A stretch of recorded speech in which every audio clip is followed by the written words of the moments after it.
Actually, it just depends on how a few things pan out. If this book doesn't pan out, that you'll stop beating your brains out and just go back to doing what you do best. I'm sorry that the fashion designer thing didn't quite pan out.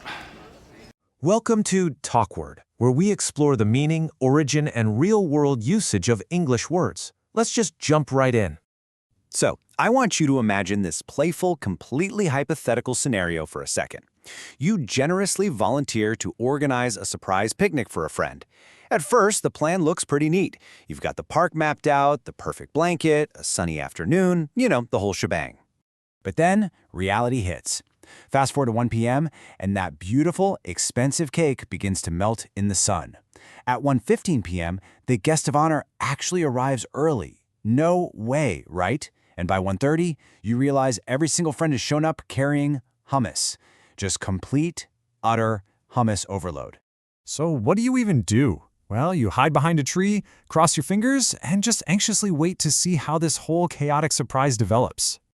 That exact feeling of waiting for an uncertain result, that is why today's phrase is pan out.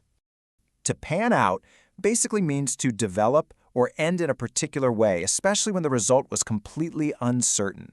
It's such a perfect, natural phrase to use in your everyday life when things are just totally up in the air. Now, we really need to clear up a common mix-up here. Pan out absolutely does not mean plan out. To plan something out is to carefully arrange all your details in advance. But to see how something pans out, that's discovering what result it eventually produces.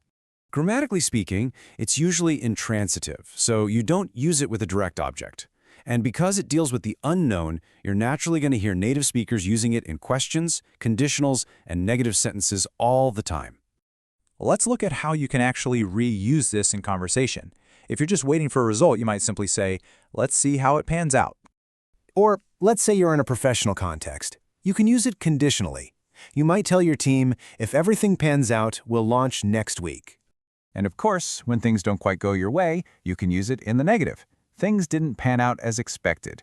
Or you could maybe warn someone by saying, it's a plan that may not pan out. Which brings us right back to our picnic story. The organizer made a plan, sure, but they cannot control the melting cake, that early arrival, or the giant mountain of hummus. So everyone must simply wait behind that tree to see how the event actually pans out. Let's do a quick recap. Pan out means to develop or end in a particular way, especially when the result is uncertain. Think about your own life for a second. What is a recent plan you made that didn't quite pan out the way you expected? If you want to explore more English words like this, check out the companion app Talkword, where you can listen to podcast-style explanations of any English word.